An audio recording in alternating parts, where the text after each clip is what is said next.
Agar siz TTJda turishim kerakmi yoki kvartirada turishim kerakmi deb ikkilanayotgan bo'lsangiz, unda bu video aynan siz uchun. Men sizga plyus va minuslarini aytib beraman. TTJning plyuslari siz kvartiraga qaraganda kamchilik, ya'ni 4 kishi bilan turasiz. O'zingizning alohida kravatingiz bo'ladi. Barcha tadbirlar TTJda uyushtiriladi, shuning uchun yaqin bo'ladi. Universitetga borib kelish yaqin bo'ladi eng muhimlaridan. TTJ puli ancha arzon bo'ladi. Yomon tomonlarga keladigan bo'lsak, TTJda majburlab sizni har xil tanlovlarda yugurishlarga olib chiqishadi, badan tarbiyalar qildirishadi.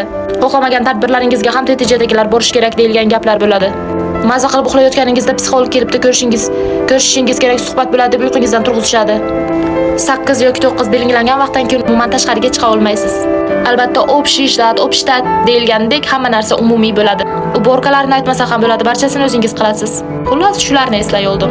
Ana endi kvartiraga keladigan bo'lsak, kvartirani plyuslari albatta xohlagan vaqtingizda kirib chiqa olasiz.